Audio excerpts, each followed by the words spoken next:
Bienvenidos a nuestro módulo de capacitación en materias de prevención y detección del lavado de activos, financiamiento del terrorismo y la proliferación de armas de destrucción masiva para este año 2025. Mi nombre es Roderick Sandoval, relator de esta presentación durante los próximos 20 minutos, periodo en el que nos proponemos los siguientes objetivos.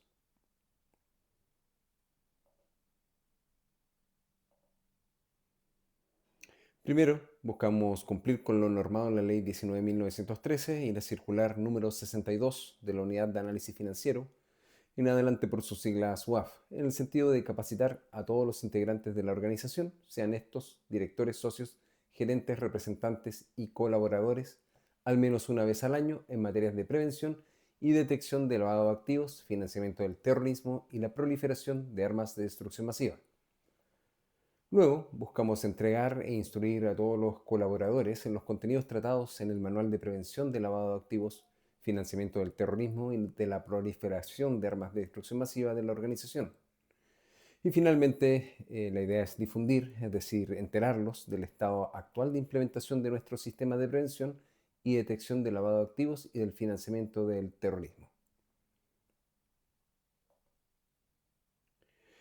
A modo de contexto y para entender el porqué de la preocupación de nuestra gerencia en implementar un sistema de prevención y detección de los delitos ya señalados,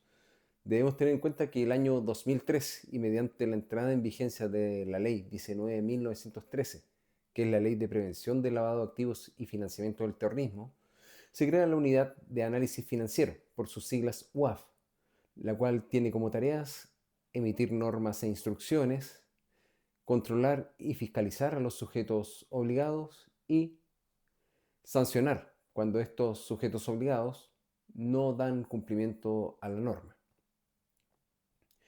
Los sujetos obligados son todas aquellas personas, es decir, empresas y personas naturales, que desarrollan una o varias de las 56 actividades que caen bajo el control y fiscalización de la UAF. Actividades entre las cuales está la venta y arriendo de vehículos, venta de metales y piedras preciosas, casas de cambio, casinos, clubes de fútbol profesional, además de aquellas empresas y personas dedicadas a la gestión y corretaje inmobiliario, como lo es nuestro caso. Además, en marzo de este año, se publicó la circular número 62 de la Unidad de Análisis Financiero, la cual, como característica principal, es que logra reunir y consolidar en una sola circular varias instrucciones que la UAF había impartido anteriormente en diferentes documentos.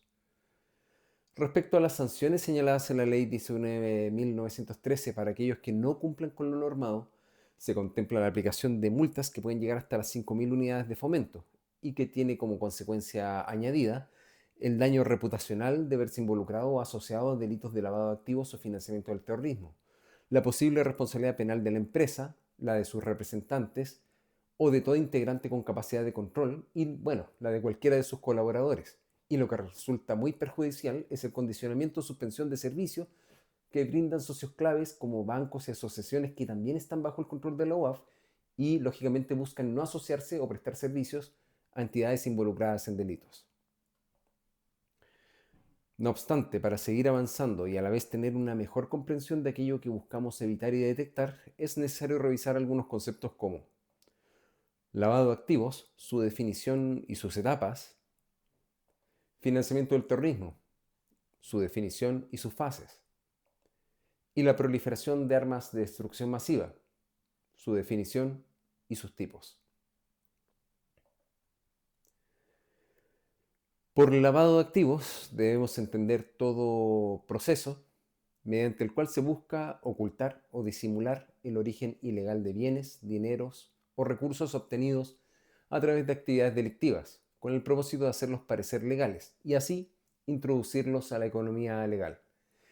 Estas actividades delictivas, tales como tráfico de drogas, tráfico de personas, fraudes o corrupción, entre otros delitos, son los llamados delitos base, puesto que es a partir de estos delitos que se obtiene una utilidad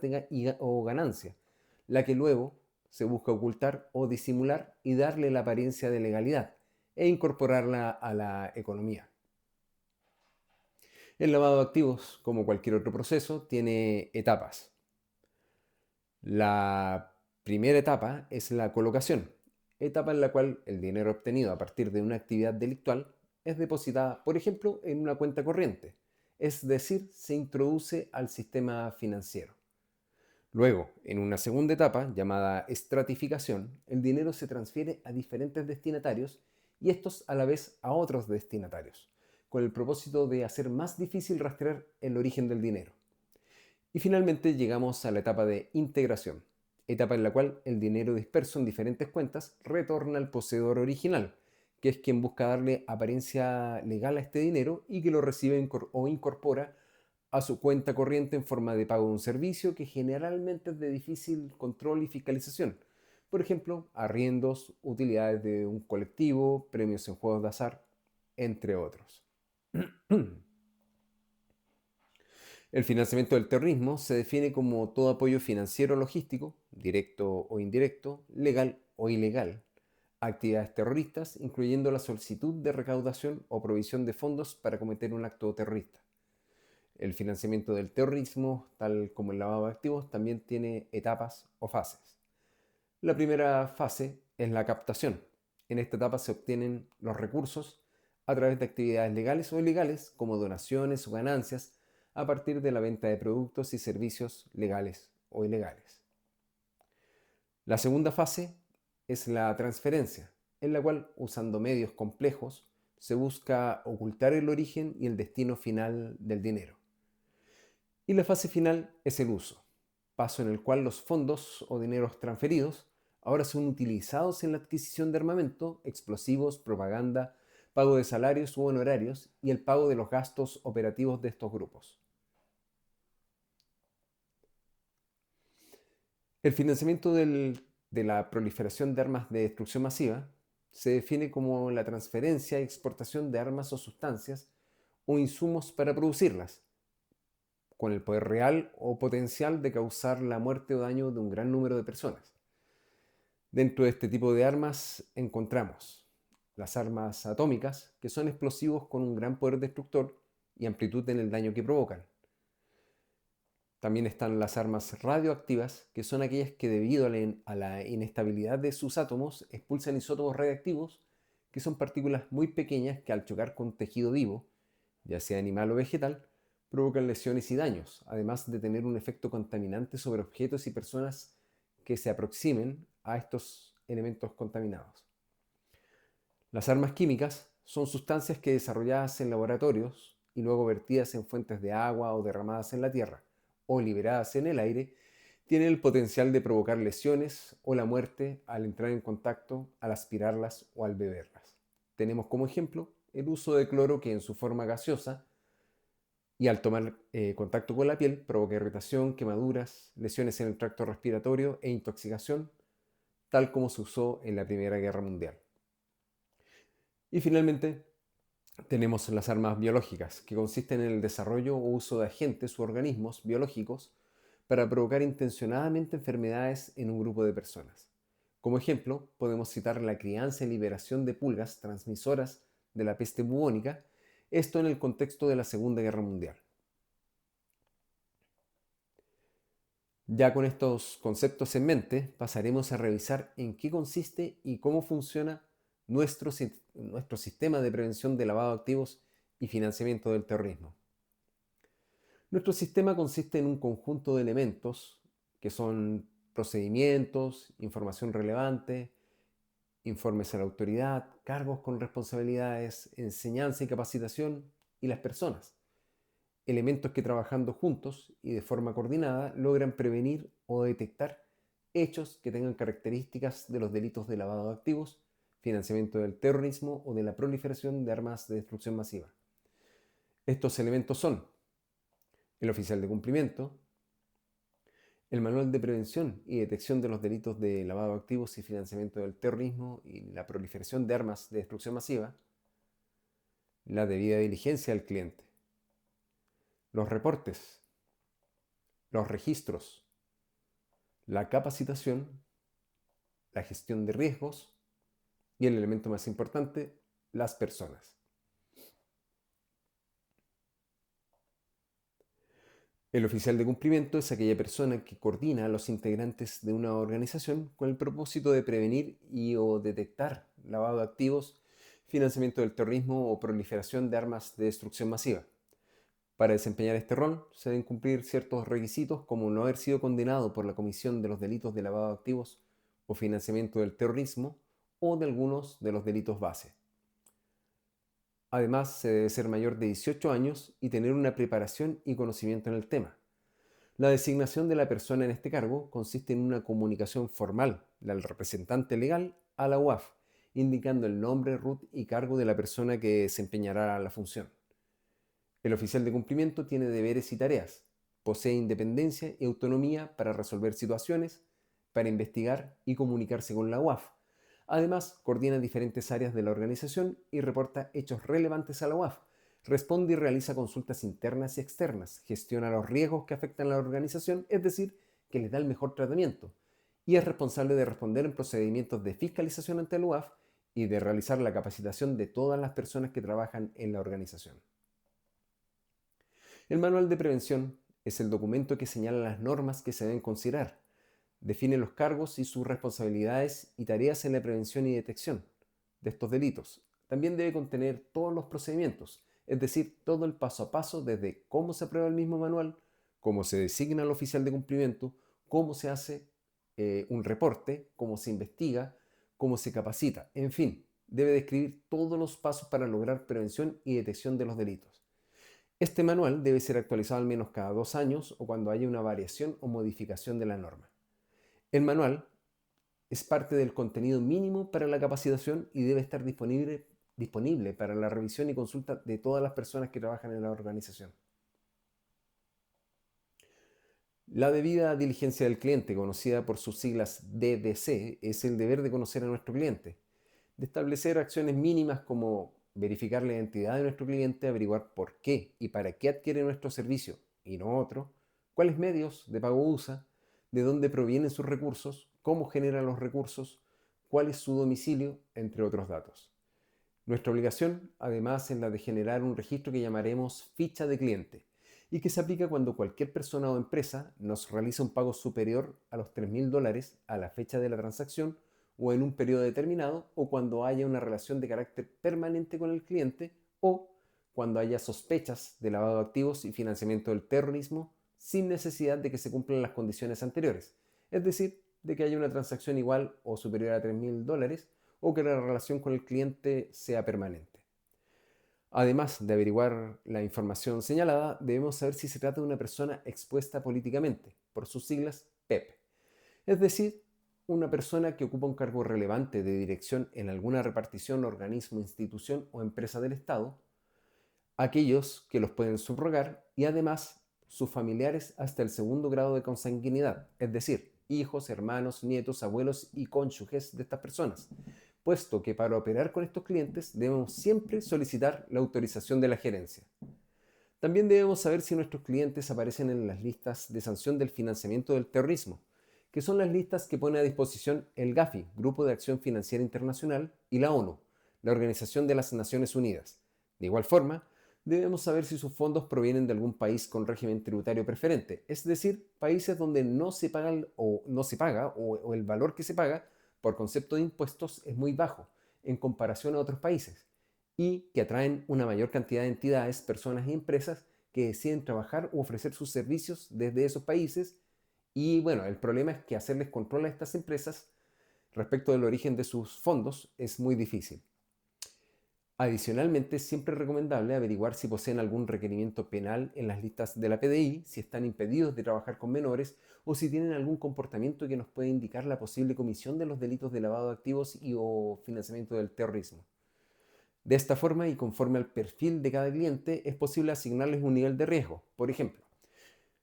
un cliente que ocupa un cargo relevante en el Estado es un cliente PEP, como lo habíamos visto, y por esta razón está más afecto, es decir, que la norma considera que es más probable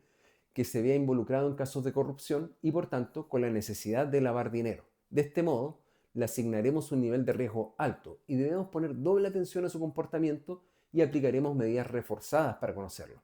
Es decir, ya no nos basta con lo que nos dice el cliente, sino que además debemos buscar verificar y respaldar toda la información que nos aporta el cliente. Por tanto, si el cliente gasta mucho dinero en la compra de un servicio, este cliente debe entonces demostrar que tiene un sueldo acorde al desarrollo de una actividad legal.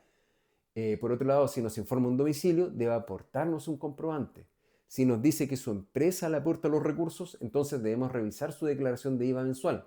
entre muchas otras acciones dirigidas a verificar toda la información que se nos proporciona. Ahora, si en atención a que un cliente no es PEP, es decir, que no es una persona que ocupa un cargo de relevancia en el Estado, que tampoco está en alguna lista Gafi u ONU y que no tiene comportamientos sospechosos, entonces le asignaremos un nivel de riesgo bajo y aplicaremos medidas simplificadas. Así podemos completar la información solicitada en la ficha usando bases de datos públicas o privadas, como el Servicio de Impuestos Internos, DICOM, Equifax, entre otros, sin la necesidad de solicitarla al cliente de forma directa. Debo hacer especial mención a un deber que hasta la publicación de la Circular 62 solo se aplicaba a algunos rubros, pero que ahora pasó a ser un deber de todos los sujetos obligados, es decir, que aplica a todas las empresas y personas que realizan actividades que caen bajo el control y fiscalización de la UAF. Y este deber es el de identificar los beneficiarios finales. Es decir, cuando el cliente es persona jurídica, cuando es una empresa, debemos averiguar quiénes son los socios de la sociedad y de estos socios verificar quiénes son aquellos que tienen un 10% o más de participación en la empresa o que reciben una utilidad mayor al 10% de las ganancias, ¿cierto? Y averiguar también quiénes son los colaboradores que tienen poder de decisión y control en la empresa, como directores, los representantes legales, las gerencias, administradores y directorios. Como ya había anunciado, en nuestra calidad de organización bajo el control y fiscalización de la UAF, tenemos también el deber de realizar ciertas comunicaciones a esta entidad cuando tienen lugar hechos de interés que pueden indicar la presencia de los delitos de lavado de activos o financiamiento del terrorismo. Y estas comunicaciones son conocidas como reportes. El reporte de operaciones sospechosas, por sus siglas ROS, es una comunicación que se realiza a la UAF toda vez que se detecta una o más señales de alerta. Estas llamadas señales de alerta son todas aquellas actitudes, comportamientos, señas, signos, indicios que sean inusuales, es decir, que no son parte de la normalidad en la operación diaria de una organización. Por ejemplo, que un cliente se niegue a proporcionar información o que decida no seguir adquiriendo nuestros servicios cuando le pedimos cierta información o que nos proporcione información no veraz, falsa, o que los documentos que nos aporta hayan sido alterados o que también sean falsos. Entonces, como colaboradores, debemos inmediatamente comunicar esta señal de alerta al oficial de cumplimiento y, si éste lo estima necesario, debe hacer un reporte de operación sospechosa a la UAF, entregando toda la información y documentación que haya reunido en su investigación. Así tendremos la siguiente secuencia que denominaremos ciclo de vida de la señal de alerta. En lo interno, es decir, dentro de la actividad propia de la empresa u organización, tenemos que un colaborador aporta información asociada a un cliente, es decir, que informa una señal de alerta al oficial de cumplimiento. Luego, el oficial de cumplimiento investiga y podrá encontrar otras señales de alerta asociadas al mismo cliente. Luego, el oficial de cumplimiento recopila esta información que le lleva a tomar la decisión de confeccionar un reporte de operación sospechosa, por sus siglas ROS, a través del portal de la UAF y mediante el cual remite todos los antecedentes y evidencias a esa unidad. Con estos antecedentes, la UAF realiza su propia investigación y, si detecta la posible presencia de un delito, entonces le entrega toda la información y evidencia recabada al Ministerio Público, donde un fiscal decide si llevar el asunto ante un tribunal o no, imputando un delito a una empresa o persona natural. Así, y si es el caso, el tribunal, luego de un proceso, deberá asignar una pena a los responsables o, en caso contrario, determinar que no tienen participación en el delito o que no hay delito. Otro reporte es el reporte de operación en efectivo, por sus siglas ROE.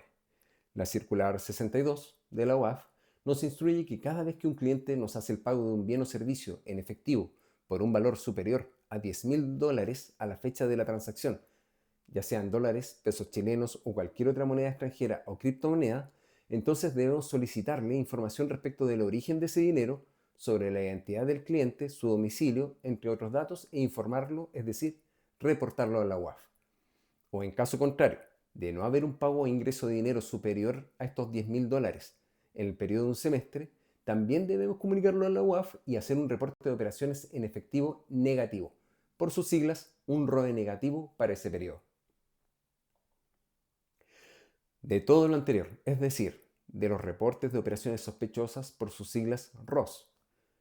de los reportes de operaciones en efectivo por sus siglas ROE, de las operaciones realizadas por los clientes PEP, es decir, aquellos clientes que ocupan o ocuparon cargos de relevancia en el Estado, y de las fichas de clientes confeccionadas. Debemos dejar registros y mantenerlos por al menos 5 años, protegerlos y darles el carácter de confidencialidad, puesto que de divulgar esta información, es decir, publicarla, cualquier persona de la organización que resulte responsable de esta divulgación puede estar sujeta a una sanción penal, es decir, un castigo asociado a la privación de la libertad, puesto que la Ley 19.913 para la prevención de los delitos de lavado de activos y financiamiento del terrorismo nos impone el deber de confidencialidad, es decir, de no divulgar, de no publicar información toda vez que tomamos conocimiento de una señal de alerta o de un delito que involucre a un cliente o a cualquiera que se relacione con nuestra organización, puesto que se puede intervenir en una investigación al dar aviso o, por otro lado, perjudicando innecesariamente al asociar un delito a un cliente que no necesariamente lo ha cometido. Otro elemento es la capacitación. Esto hace mención al deber de las organizaciones y empresas bajo el control de la UAF de entregar mediante una capacitación y al menos una vez al año los contenidos señalados en el Manual de Prevención y Detección a todos los integrantes de la organización, además de poner el material usado en la capacitación a disposición de todos los integrantes y dejar y o generar un respaldo, es decir, la prueba, la evidencia de que cada uno de los integrantes realizó esta capacitación y de que tiene acceso al material de la capacitación. La gestión de riesgos son todas aquellas acciones que realiza el oficial de cumplimiento con la colaboración de cada persona que es parte de la organización para evitar y o minimizar la probabilidad de que la organización o una persona o grupo de personas se vean involucradas o involucrados en los delitos de lavado de activos y financiamiento del terrorismo. Esto se logra mediante la correcta implementación y ejecución de todos los elementos que hemos revisado. Además, mediante la comprensión de todos los contenidos tratados en esta capacitación. No obstante la relevancia de cada uno de los elementos que hemos visto, ningún elemento es más relevante que las personas. Las personas, que somos todos los colaboradores de la organización, debemos asumir el compromiso, es decir, el deber de prevenir y detectar aquellas señales de alerta que indiquen la posible comisión de los delitos de lavado de activos y del financiamiento del terrorismo y la proliferación de armas de destrucción masiva, puesto que, primero, es un asunto ético-moral de mantener la integridad de cada uno. Segundo, de respeto a cada uno de nosotros y hacia nuestros compañeros, puesto que prevenir y detectar estos delitos a la vez nos protege de involucrarnos o de ser asociados a organizaciones involucradas en estos delitos, ¿cierto? Y finalmente, la prevención se debe asumir como un deber relevante de todos y para todos, desde que la ley faculta el congelamiento total e inmediato de los fondos de la organización apenas se detecta un indicio de financiamiento del terrorismo. Es decir, que la organización se ve impedida de operar cualquier producto bancario, como cuentas corrientes, desde las cuales se realizan transferencias, medida que se va a mantener durante el transcurso de la investigación. Y esto afecta inmediatamente la continuidad de los servicios, los pagos a los colaboradores y proveedores y en consecuencia es una situación catastrófica que nos afectará a todos por igual en mayor o menor medida. Bueno, así hemos llegado al final de esta capacitación. Les solicito avanzar al próximo módulo en el cual encontrarán las indicaciones para enviar sus preguntas y comentarios, especificaciones e instrucciones para el uso del canal de comunicaciones internas, además de las referencias utilizadas para la confección de esta presentación. Agradezco la atención y nos vemos.